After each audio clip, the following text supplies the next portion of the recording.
Bismillahirrahmanirrahim. Assalamualaikum warahmatullahi wabarakatuh. Waalaikumsalam. Alhamdulillahirabbil alamin wa bihi nasta'in ala umuri dunya waddin. Wassalatu wassalamu ala asrafil anbiya'i wal mursalin wa ala alihi washabbihi ajmain. Asyhadu an la ilaha illallah wahdahu la syarikalah wa asyhadu anna Muhammadan abduhu wa rasuluh. Hadirin pemirsa channel MUI Jakarta Selatan yang dirahmati Allah Subhanahu wa taala. Seperti biasa menghiasi bulan suci Ramadan kali ini, berbahagia sekali pada kajian hari ini kita di studio MUI Jakarta Selatan telah kehadiran dua narasumber ya. Dan hari ini kita akan mengupas tentang fatwa-fatwa yang berkenaan dengan pelaksanaan ibadah bulan suci Ramadan, ibadah berpuasa tentunya ya. Dan tamu-tamu kita hari ini berasal dari Komisi Fatwa MUI Jakarta Selatan. Yang pertama saya perkenalkan narasumber kita yang pertama, yaitu seorang dokter ya, juga seorang kiai, yaitu Kiai Haji Dr. Ihsan STHI. Assalamualaikum Kiai. Masya Allah. Sehat Kiai ya? Alhamdulillah. Jadi puasa-puasa harus tetap semangat ya. Oh, iya. Beliau adalah anggota Komisi Fatwa MUI Jakarta Selatan dan juga aktif sehari-hari di Aksi Cepat Tanggap atau yang kita kenal dengan ACT bidang medis di Jakarta Selatan, yang banyak kita titik beratkan diskusi kita hari ini dengan beliau, yaitu tentang aspek-aspek konsumsi ya di dalam melaksanakan ibadah bulan suci Ramadan. Dan narasumber kita yang kedua hadir bersama kita, yaitu Kiai Haji Ahmad Musadat MA. Assalamualaikum Kiai. Masya Allah, segar juga Kiai.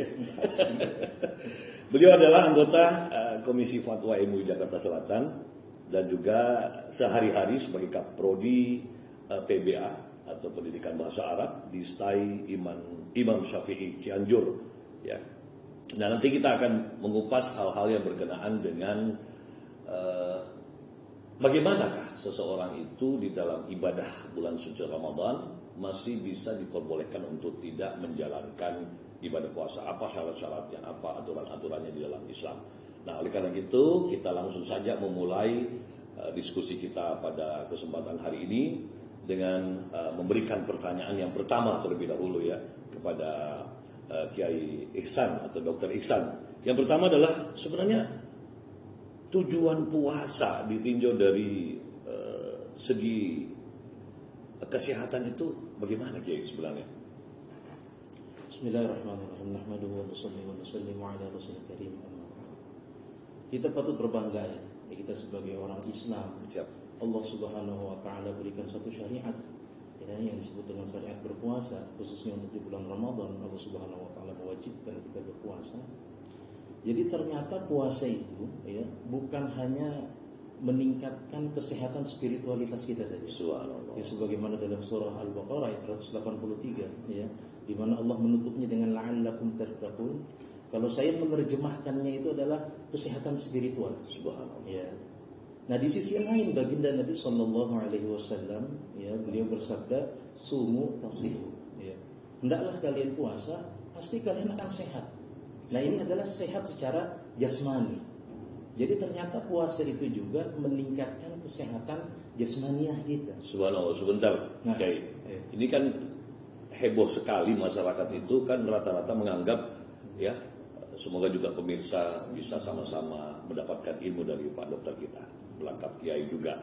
Karena rata-rata masyarakat itu Kiai selalu menganggap kesehatan itu hanya seputar fisik. Ya kan? Jadi kalau mau periksa kesehatan, periksa ke dokter yang periksa tekanan darah dan seterusnya. Nah, saya juga setuju dengan Kiai tadi bahwa apa gunanya kita ini fisik bagus, tekanan darah bagus, tapi pelit. Ini sakit spiritual ya. Menurut Pak Dokter gimana nih Pak Kiai? Silakan. Ya, jadi ketika kita masuk dalam bulan Ramadan, ya di situ Allah Subhanahu wa taala mewajibkan kita berpuasa. Ya, sebagaimana tadi sudah saya katakan, ternyata ada meningkatkan kesehatan spiritualitas kita dengan Allah Subhanahu wa taala sebutkan la'allakum tattaqun. Ya. Jadi dalam proses ketika kita berpuasa ya, khususnya ketika setelah menjelang fajar ya, ketika azan subuh ya, maka semua aktivitas masuk ke dalam perut kita ini harus dihentikan. Ternyata apa? Jadi ketika kita berpuasa di siang hari bulan Ramadan, itu Allah Subhanahu wa taala telah mendidik kita dua pendidikan. Pendidikan yang pertama adalah agar kita ini bisa menjauhi perkara yang haram. Kenapa? Karena ketika sudah masuk fajar, ya, atau sudah azan subuh, ya, maka semua makanan, hatta itu makanan yang paling halal sekalipun, ya, walaupun itu ada tulisan halal MUI-nya ataupun halal dari seluruh negara misalnya, ya katakanlah 100% atau mungkin 1000% halal misalnya, tetap jadi haram, ya kan? Ketika sudah masuk fajar subuh itu jadi pendidikan yang pertama itu adalah pendidikan untuk menjaga diri kita dari perkara yang haram, ya. Kemudian yang kedua apa? Allah Subhanahu wa taala ingin memberikan kita pendidikan untuk apa? Untuk mengkonsumsi makanan yang thayyib. Dalam artian gimana? Jadi kalimat thayyib itu, ya, kita bisa melihat dari sisi kesehatan. Ya, kesehatan. Ya, ini ada 3 aspek. Yang pertama adalah aspek higienitas. Kemudian yang kedua adalah aspek kebutuhan nutrisi kita, ya, gizi kita. Kemudian yang ketiga ini, ya, itu adalah aspek bagaimana kita menjaga kalori yang masuk. Nah, ketika kita masuk bulan puasa, ya, ini saya kasih gambaran bahwa ketika masuk bulan Ramadan kita berpuasa mulai dari semenjak fajar subuh tadi itu, ya, sampai kurang lebihnya 13 atau 14 jam. Maka pada saat itu Allah Subhanahu wa taala mendidik kita bahwasanya ketika kita ada asupan kalori, ya, kemudian kalorinya itu dalam waktu 8 jam. Nutrisi kita itu sudah terserap oleh tubuh, kemudian digunakan untuk memproses ataupun metabolisme untuk menghasilkan energi. Maka pada jam-jam berikutnya, ya, setelah 8 jam tadi, maka Allah Subhanahu wa taala tidak membiarkan diri kita ini dia walaupun tanpa nutrisi, dia itu lemas sebenarnya. Karena apa? Karena ada proses lain, metabolisme lain yang digunakan, ya. Yang ini adalah suatu proses yang otomatis dari dalam tubuh kita. Sehingga ketika kita dalam waktu 8 jam tadi awal mula tidak kemasukan nutrisi, tetap kita masih bisa meneruskan. Sampai kapan? Sampai waktu azan maghrib. Dan ini patut kita syukuri, ya. Jadi ada satu penelitian dari seorang ahli fisiologi kedokteran, namanya Yoshinori Oshumi, ya, salah seorang ahli berkebangsaan Jepang. Dan hasil penelitian beliau ini menyebabkan beliau mendapatkan Nobel Prize, ya, Nobel Prize itu, ya, jadi hadiah Nobel. Jadi hadiah atau award, ya, penghargaan tertinggi bagi para ilmuwan, ahli riset ataupun ahli peneliti, ya, dalam bidang ilmu pengetahuan. Jadi beliau itu mendapatkan hadiah Nobel itu lantaran penelitian beliau tentang sel-sel yang dipuasakan. Ya. Jadi ada sel-sel yang dipuasakan, makanya harapan saya ini pemuda-pemuda muslim mestinya ini, ya, yang lebih paham dan mengerti dan menerapkan lah, ya, yang lebih mengeksplor mestinya begitu, ya. Tapi ya nggak apa-apa lah, alhamdulillah lah masih ada orang yang mau meneliti kan, gitu, ya. Baik, ya, kita tahan dulu. Ini tambah seru pemirsa, karena kita sudah mau melihat bagaimana kita selama ini meninjau semua aspek-aspek ibadah itu hanya dari segi spiritualnya, dan sekarang kita sudah kehadiran dokter, ya. Tentunya kita akan bahas juga satu hal penting, Jay, kaitannya, ya, karena di dalam Islam itu kita kenal ada istilah akidah. Nah, kalau kita ambillah akidah itu katakanlah dalam ilmu populernya disebut belief system lah, ya. Nah, ini pasti ada peranan dengan kesehatan tubuh kita. Namun nanti dokter jawab. Sekarang saya ingin ke Kiai Ahmad dulu, ya. Ada statement kadang-kadang begini. Waduh, saya susah berpuasa, Pak. Saya ini kan orang yang ada penyakit, ya kan. Kalau saya puasa, nanti penyakit saya kambuh gimana, ya. Nah, sementara di sisi lain ada orang berpendapat bahwa, wah, salah Anda itu kalau berpuasa justru sehat. Nah, di sini ada seorang dokter, sini ada ahli tentang syariahnya. Nah, sekarang kita ke Kiai.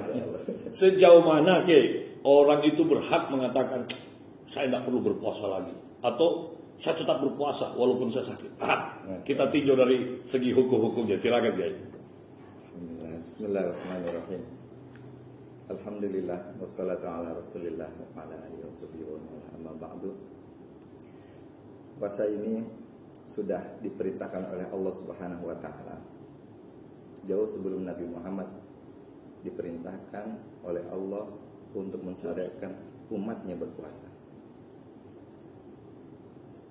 Umat-umat zaman dahulu sejak Nabi Allah Adam alaihissalam itu sudah berpuasa. Sudah semuanya berpuasa itu. Bicara masalah aspek seseorang mengatakan bahwa saya sudah tidak perlu berpuasa. Lihat dulu kondisinya. Apakah dia termasuk orang yang mampu mengerjakannya atau tidak? Kalau dia mengingkari bahwa kewajiban puasa untuk dirinya, dia dalam keadaan dia itu mampu, maka hukumnya dia kafir. Masya Allah. Ketika ada orang yang tidak berpuasa dan dia mengingkari kewajiban puasa itu, dia dihukumi kafir. Itu yang pertama. Tapi ada juga orang yang dia tidak berpuasa karena malas. Itu dihukumi fasik. Ini dari segi hukum. Kemudian siapa saja kira-kira yang diperbolehkan untuk tidak berpuasa? Buya Yahya itu pernah menulis ada 9 orang-orang yang diperbolehkan untuk tidak berpuasa. Jadi orang-orang ini nanti masing-masing ada keterangannya itu. Tapi saya secara singkat. Yang pertama itu adalah anak kecil. Yang kedua orang yang hilang akal, gila, atau karena dia mughma alaih atau pingsan. Kemudian yang ketiga itu karena dia itu orang tua yang sudah lanjut usia, yang sudah tidak mampu melaksanakan puasa. Sebentar Kiai, bukan kita potong. Adakah batasan disebut orang tua itu umur berapa Kiai?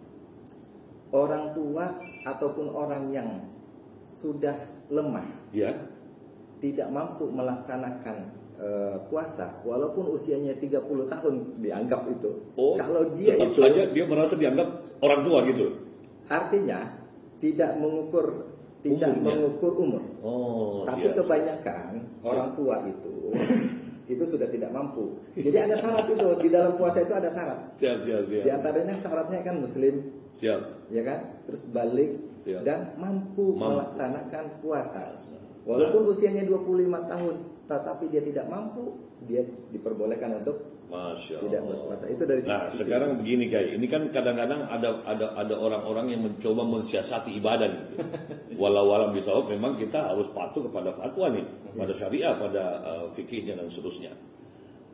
Apa hukumnya orang yang berniat tidak berpuasa tapi siap membayar fidyah?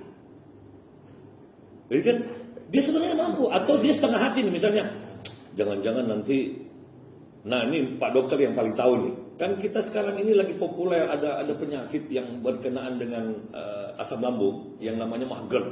Nah, ini biar pemirsa kita di rumah ini semakin paham nih apa mahgert itu, karena mahgert itu kan disinyalir ketika dia kurang makanan maka dia akan memproduksi gas. Nah, gas ini yang bisa membuatnya sesak napas. Nah, tentunya ini berkaitan dengan belief system. Kalau dia ketakutan, lalu dia memutuskan, ya sudah saya tidak berpuasa, saya bayar fidyah saja. Nah, dari aspek hukumnya itu gimana? Oh iya. Ini tadi baru 3. Yang keempat itu orang sakit. Yang kelima orang yang sedang berpergian. Yang ke-6, 7, 8, dan 9 itu untuk wanita. Jadi yang haid, nifas, kemudian mengandung dan yang sedang menyusui.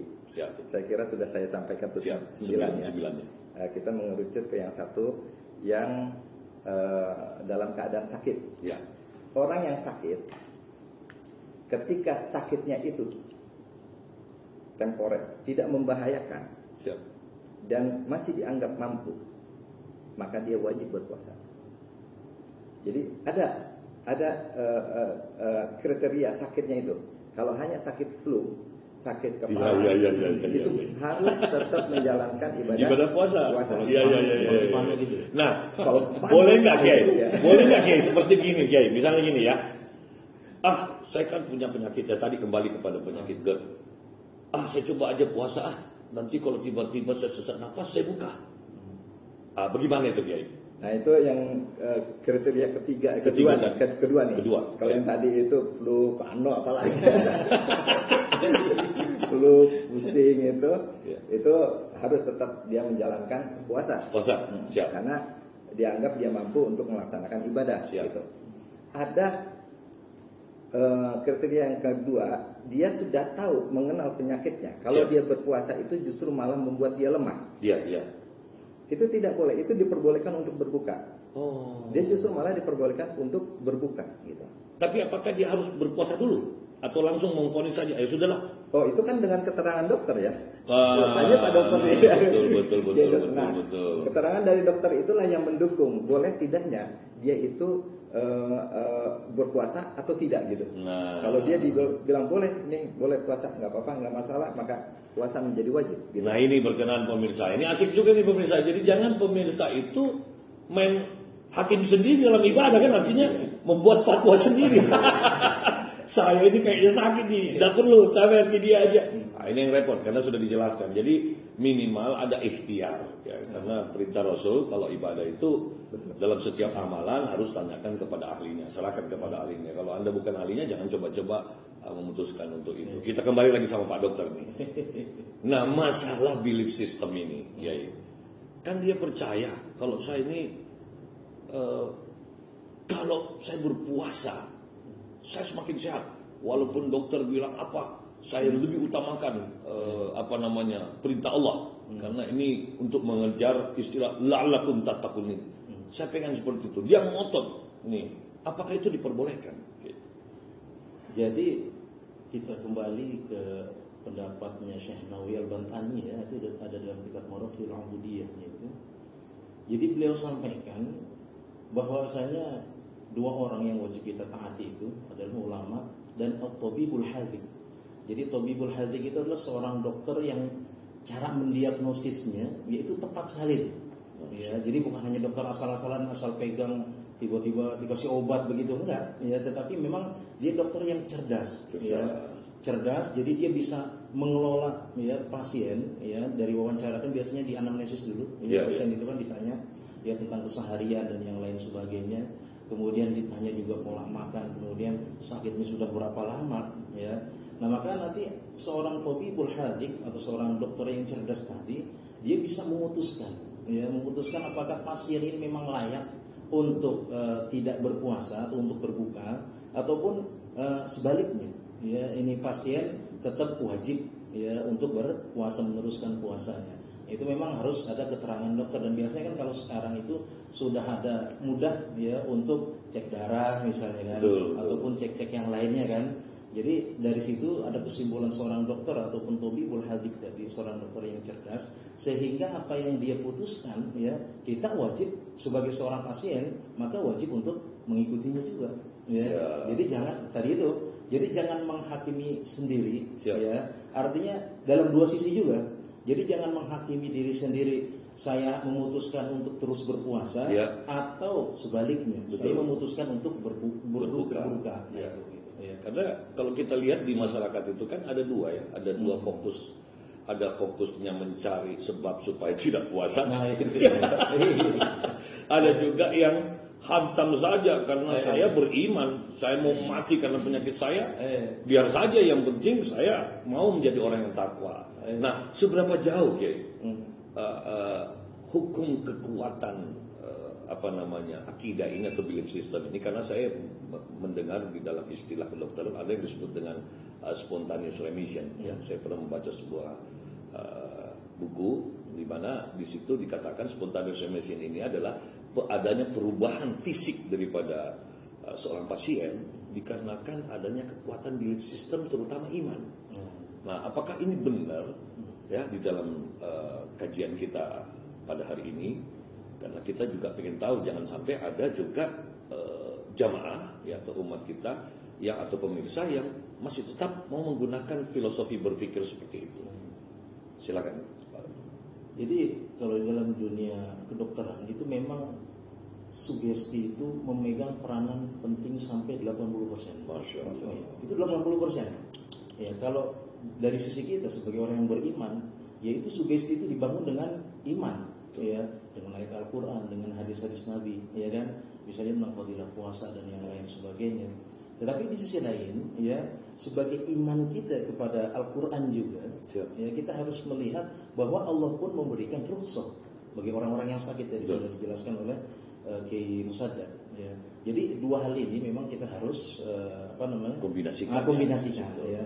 Makanya tadi saya katakan bahwa kita ini harus meminta pendapat ya seorang ulama ya yang soleh dan juga seorang tabibul hadik atau seorang dokter yang cerdas. Jadi diri kita nggak bisa memutuskan dengan diri kita apabila kita dalam kondisi yang tidak normal. Betul. Ya, nah sekarang normal, kan? Kita pindah ke Kiai Ahmad nih. Dalam kondisi menghidupkan belief system yang seperti itu, apakah itu diperbolehkan dari segi hukum yang berkaitan dengan fatwa-fatwa berpuasa Kiai? Itu malah dianjurkan. Subhanallah. Jadi gini, Nabi kita Muhammad SAW itu bersabda, tasaharu, fa inna tasahur barokah. Kita diperintahkan dan disunahkan untuk sahur. Dalam sahur itu ada barokahnya. Sahur yang dikonsumsi oleh seseorang itu bisa jadi tidak dengan makanan yang makan besar.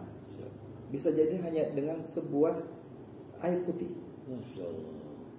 Karena dalam sahur itu ada barokah. Allah beri kekuatan di dalam air putih itu untuk menjaga imun tubuh dia sampai terbenam matahari. Karena di dalam sahur itu mengkonsumsi sesuatu, karena kita ini makhluk materialis, makhluk yang berfisik, diperlukan fisik tambahan, yaitu dengan sahur. Makanya dalam menjaga metabolisme tubuh kita disunahkan untuk melaksanakan sahur, karena di dalam sahur itu ada keberkahan. Sedikit atau banyak, karena keberkahan itu adanya hanya Allah yang tahu. Ziyadatul khair, Allah yang tahu ada kebaikan di dalamnya. Saya ingin tanya sama Kiai Ahmad nih. Apakah ada sebelum kita ke Pak Dokter lagi nih ya. Ini berkaitan dengan pertanyaan ini. Jadi apakah ada anjuran-anjuran secara bentuk bahan makanan selain air putih tadi ya, karena kita berbicara secukupnya. Nah, kira-kira ada nggak sih yang disarankan dari segi hukum, apakah ada hadisnya atau apa kepada umat, terutama pemirsa MUI Channel Jakarta Selatan ini, untuk dikonsumsi baik itu pada berbuka puasa dan pada saat sahur? Okay. Kalau untuk yang masalah konsumsi itu tepatnya menanyakan kepada Dokter Ihsan. Langsung saja ya. Tapi saya cuma hanya teringat bahwa Nabi kita Muhammad SAW, beliau itu ketika sahur cukup memakan 3 kurma dengan air rendaman kurma itu. Jadi air rendaman kurma, nah, gitu ya. Pertanyaan saya yang saya juga mau tanyakan kepada Dokter Ihsan ini, ada apa di dalam kurma itu sehingga cukup dengan air dan kurma menambah kekuatan? Nah, itu yang saya termasuk yang saya ingin tambahin nih, Kiai.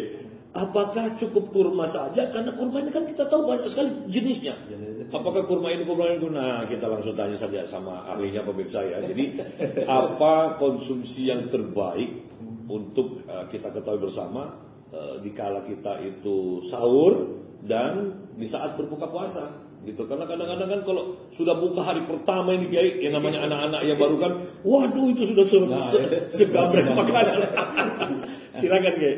Nah ini ya, patut kita contoh tadi yang sudah disebutkan Ustaz Musaddaq, bagaimana pola iftar.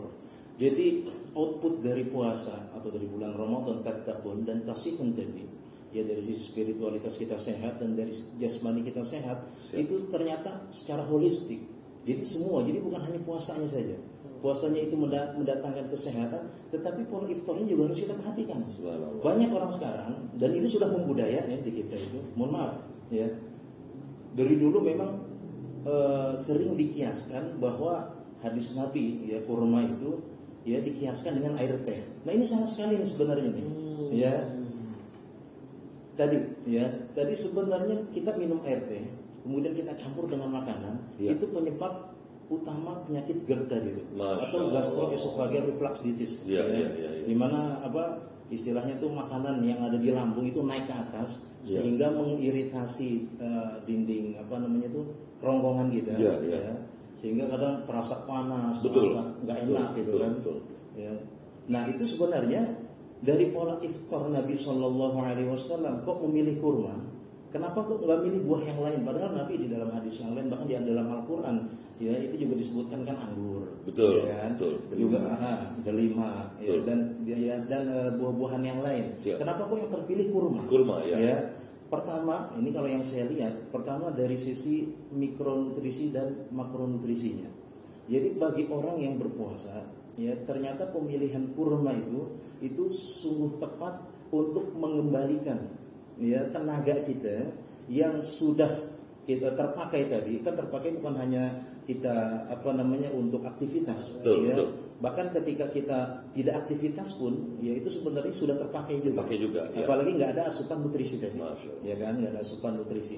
Maka buah yang paling tepat itu adalah buah kurma, ya. Itu dikarenakan untuk mendapatkan energi yang terbarukan, ya, karena di dalam kurma itu sangat tinggi karbohidrat untuk sukrosa dan fruktosanya. Nah itu sukrosa itu ya kalau dalam bahasa gambarannya itu sebagai energi bahan bakarnya tuh, Siap. ya. Jadi bahan, dan itu cepat diserap. Karena di dalam sukrosa itu adalah gabungan daripada glukosa dan fruktosa juga. Siap. Nah glukosa itulah yang nanti akan digunakan untuk membakar daripada makanan ya yang masuk tuh, ya. Jadi sebenarnya ketika kita memilih buah kurma, di dalam buah kurma itu ada bahan bakarnya, terus ada bahan pembangunnya, ada proteinnya juga. Sebentar Kiai, sebelum dilanjut, ini penting banget diketahui juga. Apakah ada kriteria kurma-kurma tertentu atau sama saja? Nah kalau dalam saya bukan ahli kurma juga. Ya, maksud saya siapa tahu ada tinjauan khusus gitu. Nah, jadi ternyata itu dari Bagan Nutrisi Fact, ya, Nutrition Fact atau fakta nutrisi, Ya. Itu ternyata ya, para ahli nutrisi itu mereka itu tidak terlalu tidak terlalu Menspesifikasi kurma. untuk kurma-kurma. Oke. Cuman yang mereka spesifikasi itu adalah kurma rutab atau kurma basah, ya, dan juga kurma kering. Dan itu ada dalam hadis Nabi. Bahwa Nabi Shallallahu Alaihi Wasallam itu kalau seandainya ada rutab, maka dia berbuka dengan rutab dulu. Kalau seandainya rutabnya nggak ada, ini rutab kurma basah. Kurma basah, ya. Kurma basah. Nah kalau seandainya rutab itu nggak ada, maka pakai kurma kering. Kurma kering. Ya. Kemudian juga dengan air putih, ya. Makanya tadi saya tidak menyarankan itu dengan air teh itu, karena memang air teh itu, ya, itu di sisi lain dia menghambat penyerapan daripada mikronutrisi yang masuk ke dalam tubuh kita ini. Nah yang ini masuk ke dalam pemirsa lambung harus kita pahami nih. Jadi bagi penikmat teh, apakah Hmm. dikurangi atau memang kalau perlu sebaiknya di saat berbuka itu tidak menggunakan teh? Tidak menggunakan teh. Nah, itu jadi bisa. kita minum teh harus disendirikan. Siap. Jadi tidak boleh bercampur dengan makanan. Oke. Ya, karena apa? Nanti makanan yang masuk ya seperti mikronutriennya itu seperti zat besi, nah itu tidak akan diserap oleh dinding usus kita ataupun dinding saluran pencernaan kita. Baik, misalnya begini Kiai, kalau misalnya dia buka dulu dengan air putih, dengan ya seperti tadi Pak Kiai Ahmad katakan direndam air rendaman kurma, nanti pada saat setelah tarawih duduk-duduk mau menikmati teh itu boleh saja. Itu nggak masalah. Nggak masalah. Ya, Siap. Yang jelas ya tadi itu sudah yang jelas disendirikan antara makan dan minum tehnya. Jadi kurang lebihnya itu kalau para ahli gizi menyarankan paling tidak 1 jam sampai 2 jam setelah kita makan. Itu kan pas. Betul, Misalnya betul. kan kita buka ya dengan kurma ataupun dengan air atau secukupnya lah, ya. Kemudian habis itu sampai sholat maghrib biasanya makan besar. Siap. Habis makan besar itu kan sholat tarawih. Isya dan tarawih kurang lebihnya kan 1 jam. Siap. Nah habis itu minum teh silakan. Ya, Siap. itu nggak masalah. Jadi yang jelas itu jangan sampai menggabungkan ya antara minum teh dengan makan makanan Ya, kita. alhamdulillah. Ini memang udah menjadi budaya masalahnya. Apalagi istri saya itu penikmat teh, begitu buka langsung teh dia. Ini baik. Kiai. Ada satu hal yang juga ingin saya mewakili pemirsa di rumah, terutama yang terkena penyakit diabetes, ya, dan sudah bertahun-tahun mengkonsumsi obat. Karena di dalam diabetes itu, setahu kami, ada saat-saat mereka harus mengkonsumsi obat sebelum makan, dan ada setelah makan harus ada konsumsi obat lagi. Nah, apakah ketika seseorang berbuka puasa dia boleh mendahulukan mengkonsumsi obat tadi baru dia berbuka, atau berbuka aja dulu? Bagaimana menurut pandangan dokter? Jadi kalau menurut pandangan saya, ya dan ini dari dosen-dosen saya, itu yang harus didahulukan bukanya dulu. Bukannya dulu ya. Iya. Baik. Soalnya nanti ya ini juga patut kita tahu bahwa untuk obat diabetes itu juga kan ada efek samping. Betul. Nah, untuk menghindari efek samping biasanya itu efek samping juga ke lambung-lambung juga biasanya, ya kan? Nah, jadi untuk menghindari efek samping tadi, ya mengiritasi lambung tadi, maka kita masukin dulu makanan. Ya, setelah kita masukkan makanan, baru setelah itu kita minum obat diabetes. Baik, karena terima untuk kasih. menghindari efek sampingnya tadi. Terima kasih dokter. Alhamdulillah. Pemirsa MUI Channel Jakarta Selatan. Jadi pada hari ini kita sudah mulai menemukan beberapa tips-tips ya untuk tetap hidup sehat sembari mendapatkan ridha Allah, tentunya dalam rangka mengejar la'allakum tattaqun.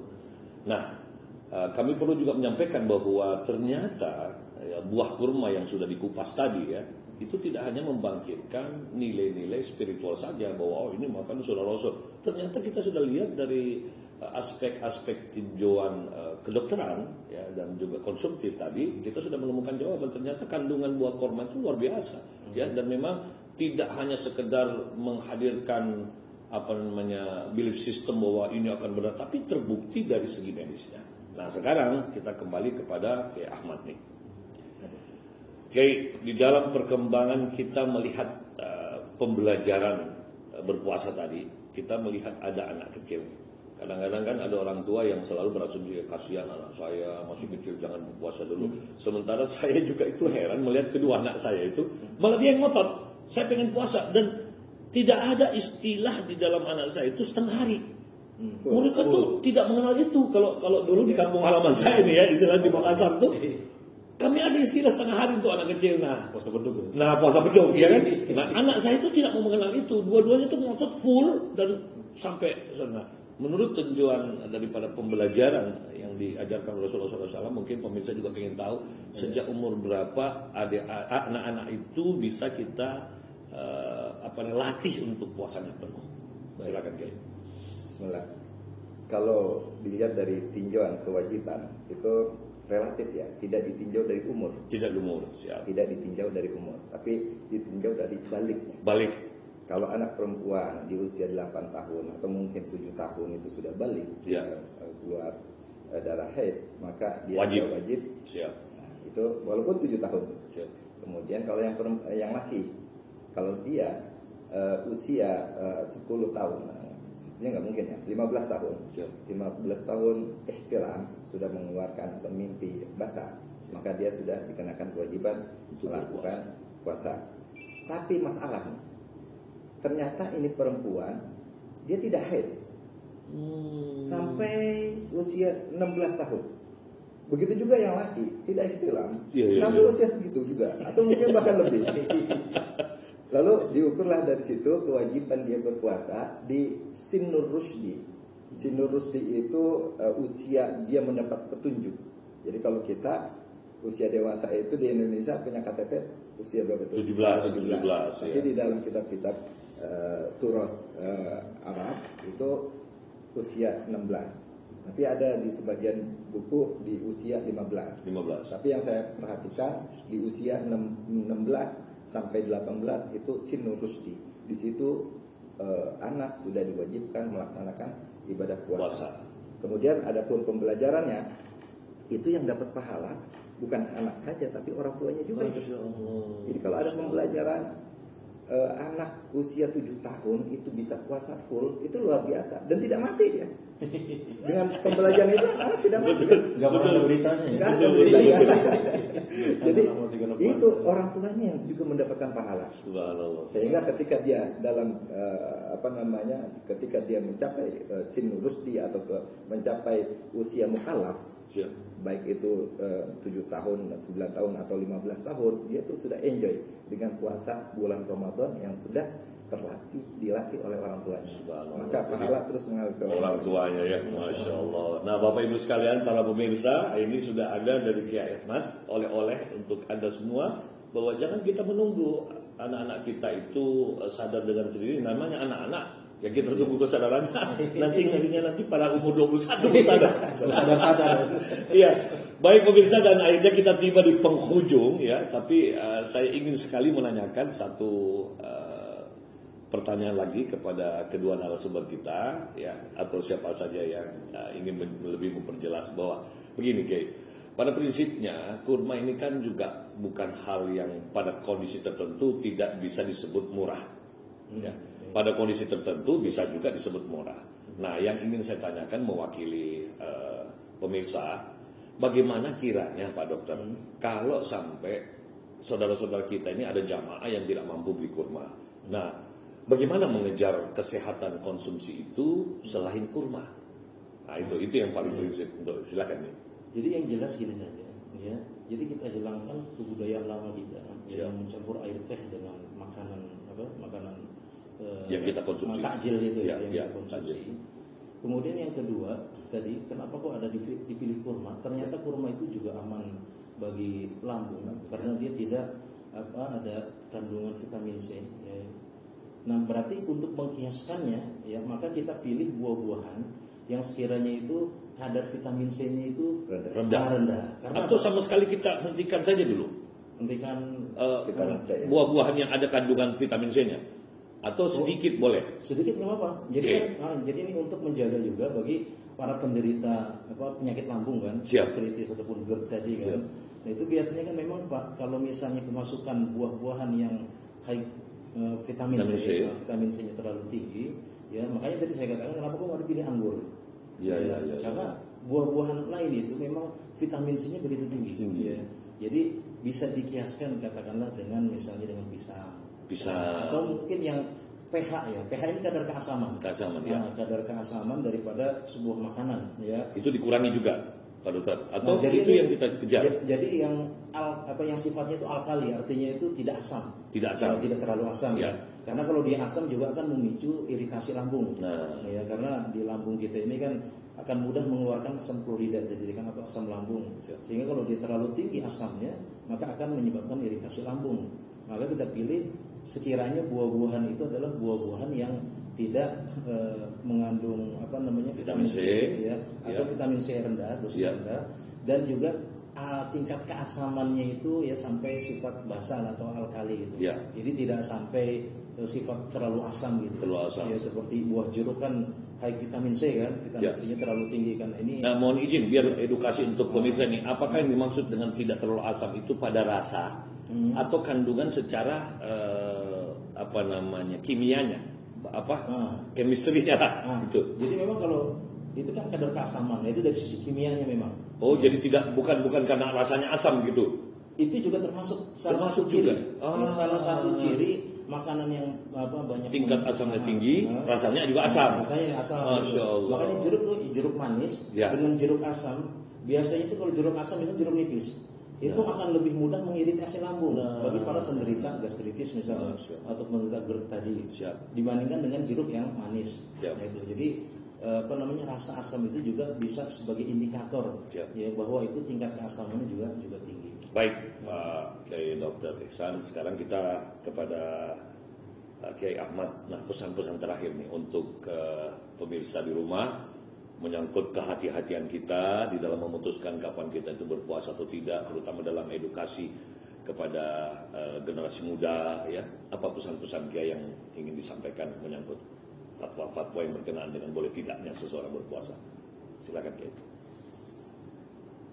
Untuk masalah orang diperbolehkan tidak berpuasa, itu tentunya dia bisa mengetahui itu pastinya dia mengetahui dirinya, kondisinya dengan dirinya.